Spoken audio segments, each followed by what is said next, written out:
Thank you, Venkat. Thank you for having me here. I will have to take you a little back. We come from a business house. Basically, we're all agrarians, but my father-in-laws were very well educated, all chartered accountants and lawyers, and my father-in-law is a doctor. So there are 5 father-in-laws, all into businesses. So we run various business houses. We run sugar mills, we run spinning, weaving, we are into medical, we are into food, and education is our passion. So that's the background. We do everything very different. We understand what the market wants. We try to understand the gap between the products and the market's requirement, and then we fine tune them and cater it to the customer's requirement. So in the spinning weaving industry, we have a very specialized unit called technical textiles. Okay. So it's a very, very specialized company where not many have ventured into yet. We realized that there was a gap, that there was a need for technical clothing. Okay. So we worked with the central government of India, and today we are the suppliers, only suppliers from South India to give NBC suits. NBC are nuclear, biological, chemical and warfare suits that we supply to the Indian military. So India was purchasing all this from other countries like Russia and other European countries. We do it at 1/3 of the cost with a better spec. So now the countries abroad like Russia are talking with us to buy this product. That's great, ma'am. Thank you. In fact, almost you are saving the country by providing all these NBC jackets and all. God's grace. And we do much more technical things. In the Siachen Glacier, the temperature is minus 50 degrees. So we provide the entire cold weather clothing there, and we give them sleeping bags where the sleeping bag can be opened and just thrown in the snow and people can go sleep, take rest and come. We give very specialized backpacks. The backpacks are very light because in cold weather everything gets heavy. Correct. So we make very, very light backpacks that is capable of carrying very heavy things. So that factory is just about 20 minutes from our institution. Superb, ma'am. Ma'am, I would like to know one thing. What was the idea when you started, Fireboard in Stuff Management, and what was the exact story, madam? 8 years ago, we had a lot of issues when we were hiring candidates. Since we are in various businesses, we used to hire close to minimum 100 candidates just between me and my husband. And we realized there was a big gap between what the certificate said versus what the student can actually be employable and workable in the industry, in the company. So multiple discussions me and my husband had, and we said, we are finding it so difficult. It takes 1 year for a student to learn. So what is he doing in the academics? 3 years, 4 years of undergraduation program, what is he learning? Post-graduation 2 years, so almost 5 to 6 years, there is no output. So then one day over a casual dinner we said, I think we are only complaining. Let's be the change makers. And that's when Firebird was concepted. So the entire conceptualization happened over a dinner table. Because that day we had a series of interviews and every interview was very bad. And we were very upset that we couldn't get the right talent. So we realized that conventional education is not the way forward. That's why we said experience is what counts. So what you learn has to be remembered. How do you remember? When it is said in the form of a story or when you actually go experience it. So that's when we said, let's conceptualize Firebird as an experience-oriented institution. That's why we started the ALP program. So the students study for 4 hours, 3.5 to 4 hours in the mornings. Afternoons, they immerse themselves in the industry. Most of them are paid internships. Students sometimes get very good companies where there are no paid internship, but the value they get from the company is immense. We leave it to the student's choice. When the student says, no ma'am, we would need a paid internship, then we find something else for them. But the reason is what they learn in the classroom, we want them to apply in the industry and come back to the classroom and they have discussions. Oh. So that way, the entire experience is never forgotten. So that's why we started Firebird and we conceptualized it to be an experience-oriented institution. Very good, madam. Actually, yesterday when I was interacting with alumni students and other students, everybody was talking about ALP only.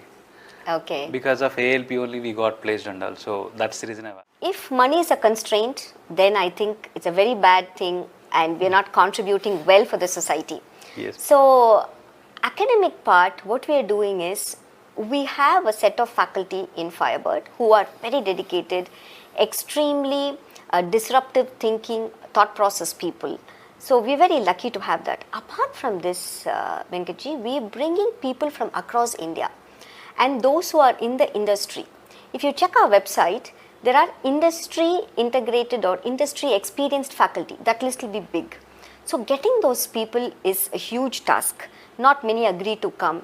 So what happens is our academic expenses becomes very, very high. I don't want to compromise anything in academics. So I keep the academic expenses and give only the academic expenses to our children. And our company has CSR. The corporate social responsibility. I want to give that back to our students. So the company sponsors for all the food and accommodation that our students take at Firebird. So nice of you, madam. And I mean, when I was going through the campus infrastructure was damn good, madam. Thank you. Everybody was talking about that infrastructure was too good. I mean, it was completely towards management question, but still. For management students, do you think that is required, madam? Venkatji, whatever we do in all our companies, we do only the best. We don't compromise. So I said we conceptualized this over dinner table. So the first thing my husband said was, he is from Cambridge and I studied in Switzerland. Okay. So we said, let's bring an infrastructure in Coimbatore, which we experienced abroad. Okay. And we want to give that experience to our students, be it management or UG program. We are going to very soon start our undergraduate program also. We are thinking of an even better infrastructure than this one. So we want to give the best experience for the students who study with us. Madam, I have an interesting question. Why do students have to come to Coimbatore? What is the specialty of Coimbatore, madam?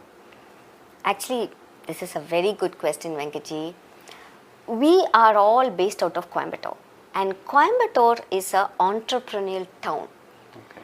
You take anything gets manufactured in Coimbatore and goes out of Coimbatore. I could have easily started the same institute in Chennai because we have our land banks, everything in Chennai. But we chose Coimbatore because our connect with the industry, manufacturing, FMCG, education, hospitals. Today, Coimbatore stands #1 in hospitals. People from across the world come here for treatments. So everything Coimbatore is known for. So when it's going to be an experience-based learning, we need industries to put our students, right? So for the ALP, I can't send them anywhere. I have to send them within 10-15 kilometer radius. So we have all sorts of companies and we chose Chettipalayam specifically because Chettipalayam, in and around Chettipalayam, there are a lot of companies who are ready to turn. It is replica of IIMs. I mean, what is your opinion on that, ma'am? We're very happy to hear because that's our aspiration and we want to replicate the Harvard IIM models and we're working towards it. We are still not there, but we are vigorously working. Our entire team is focused towards it. The reason people call us as replicas of IIMs is because of our case studies. Yes. So 80 to 90% of the subjects are taught based on real world company problems. Okay. So we decided whatever is being taught in the institute should be remembered. It's not for those 2 years or not for just the exams. It's for the entire life they have to remember. And when they have a problem, they should be able to apply it. The students go for the summer internship program. Our faculty are sent to the industry.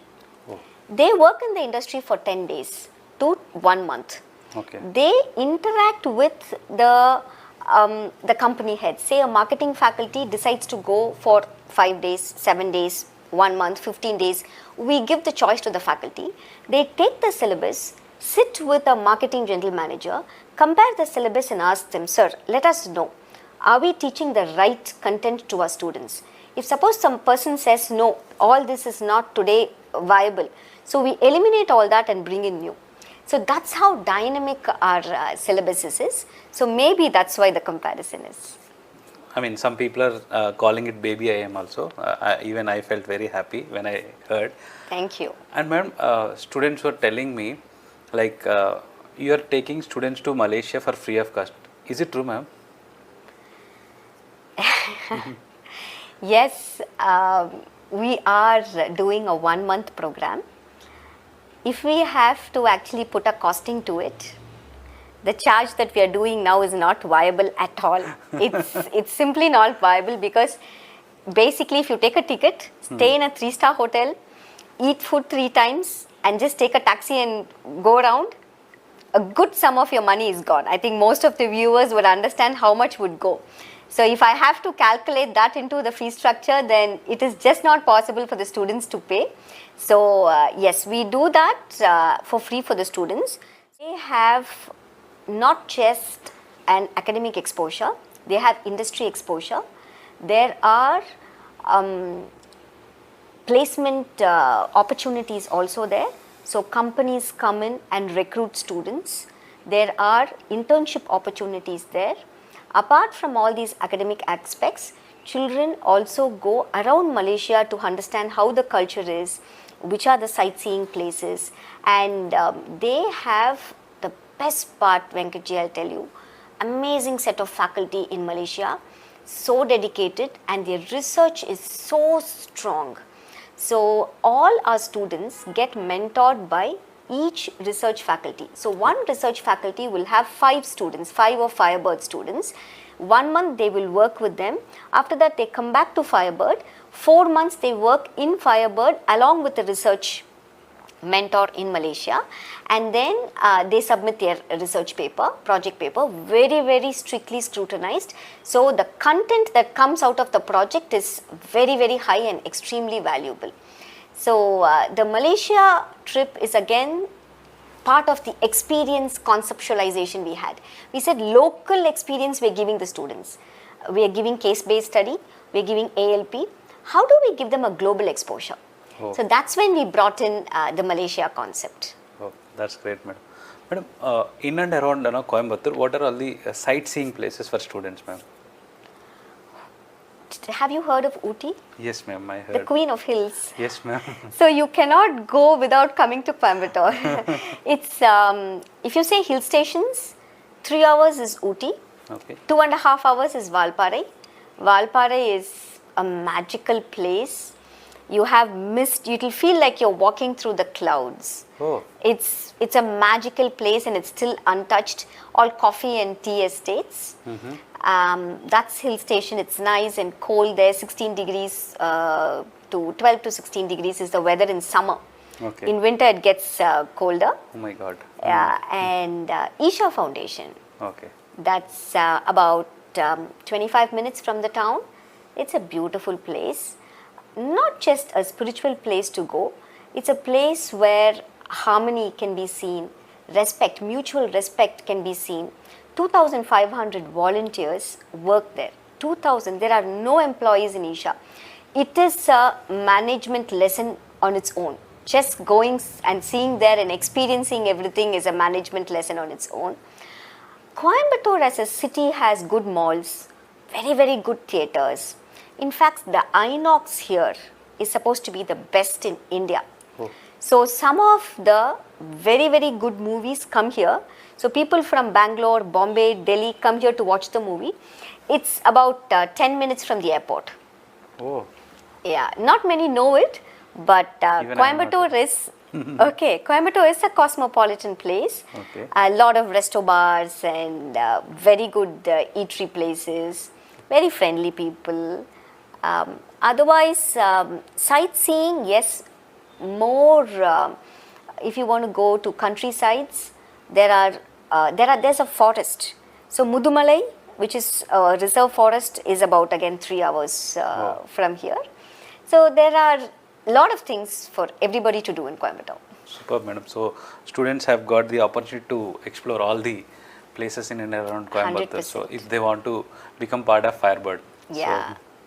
And I have to add, Gandhiji during the freedom movement came here and stayed in one of the houses very close to our institute. So that's made into a museum now. The GD family there is a car museum here. I don't know if you've heard about GD Naidu. GD Naidu was the first non-engineer to discover so many things in engineering. So he's from Coimbatore. oh, is it? Yeah, and there's a museum from the first cycle he owned to the cars he created. There is a museum on the Avinashi Road, and he's a legend. From here, he left his family without telling anybody. He went off to Germany, stayed there for 4-5 months. They all thought, the family thought they've lost him because he hadn't mentioned this to anybody because Okay. they won't let him go. So he went there, learnt so much from Germany because Germany is known for engineering. Yes, yes. And he came back, implemented all that, and even today they are the pioneers in engineering. They are collaborated with GD Whaler from Germany, even today. So Great. fourth generation is running it. Madam, off the record, I would like to ask a curious question again. We heard that Sadhguru is very close to your family. So Yeah. please brief about Sadhguru, sir. Sadhguruji, what do I say? It's a blessing that he is in Coimbatore. He's transformed so many things for the betterment of the society. He gives back so much to the society. He runs schools on par with CBSE schools for the underprivileged students. He conducts so many medical camps. He takes care of pregnant women. And anybody who goes into Isha, everything is free. It's free food, free entertainment. You go around, see everything, immerse yourself in the bhakti that is prevailing there. And he is such an intellectual person. He connects with today's generation. He doesn't say just follow. He says why you should follow. And he reasons things out that you cannot deny. You will invariably accept it because he reasons it out with so much of precisiveness and clarity. Yes, ma'am. So Sadhguru, he's a blessing to Coimbatore. Thank you so much for your time, madam. Thank you, Venkatji. It was a pleasure. Thank you so much. My pleasure.